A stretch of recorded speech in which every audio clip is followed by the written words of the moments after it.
ମା ଓ ମାଉସୀ ଭାଇ ଓ ଭଉଣୀ ଆପଣମାନଙ୍କୁ ଏକା ସାଥିରେ ନମସ୍କାର। କମେଣ୍ଟ ମାଧ୍ୟମରେ ଜଣାନ୍ତୁ ଆଉ ଆପଣମାନଙ୍କର ଅଞ୍ଚଳରେ କେତେ ମାତ୍ରାରେ ବର୍ଷା ହେଇଥିଲା। ଆମ ଓଡ଼ିଶାରେ 7 ଦିନ ଧରି ବର୍ଷା ହେଉଛି। ଆମର ଚେନ୍ନାଇରେ ମଝିରେ ଗୋଟେ ଦିନ ବର୍ଷା ହେଇଥିଲା ଆଉ ଆଜି ଟିକେ ଝିପିଝିପି ବର୍ଷା ହେଇଥିଲା ଆଉ ଟୋଟାଲ ବର୍ଷା ନାହିଁ ଆଉ ଗରମ ବି ବହୁତ ପ୍ରବଳ ଲାଗୁଛି। ଗୋଟେ ଜିନିଷକୁ ବାର ବାର ଯଦି ଆମେ ତାକୁ ମାରିବା ତାହେଲେ ସେଇ ପଥରଟାକୁ ଭାଙ୍ଗିଯାଏ। ଆଉ ସେଭଳିଆ ଯଦି ମାନସିକ ଖରାପ ଜିନିଷ ସଦାବେଳେ ଆମର ଏଇ ମୁଣ୍ଡ ଉପରେ ମାଇଣ୍ଡ ଉପରେ ଯଦି ଆମେ ଚିନ୍ତା କରିବା ସଦାବେଳେ ଚିନ୍ତା କରିବା ତାହେଲେ ଆମର ମୁଣ୍ଡ ବି ଖରାପ ହେଇଯିବ।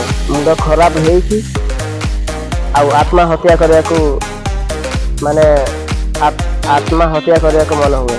ଆଉ ସେଥିପାଇଁ ଭାଇମାନେ ଆଉ ଏତେ ଖରାପ ଚିନ୍ତା କରନି ଯେବେଳେ ତମେ ନିଜେ ନଷ୍ଟ ହେଇଯିବ।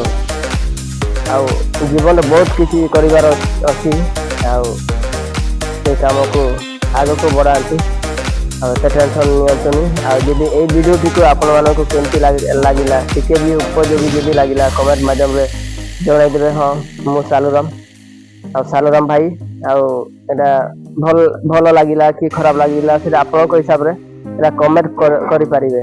ଆଜି ପାଇଁ ରହୁଛି, ଜୟ ଜଗନ୍ନାଥ।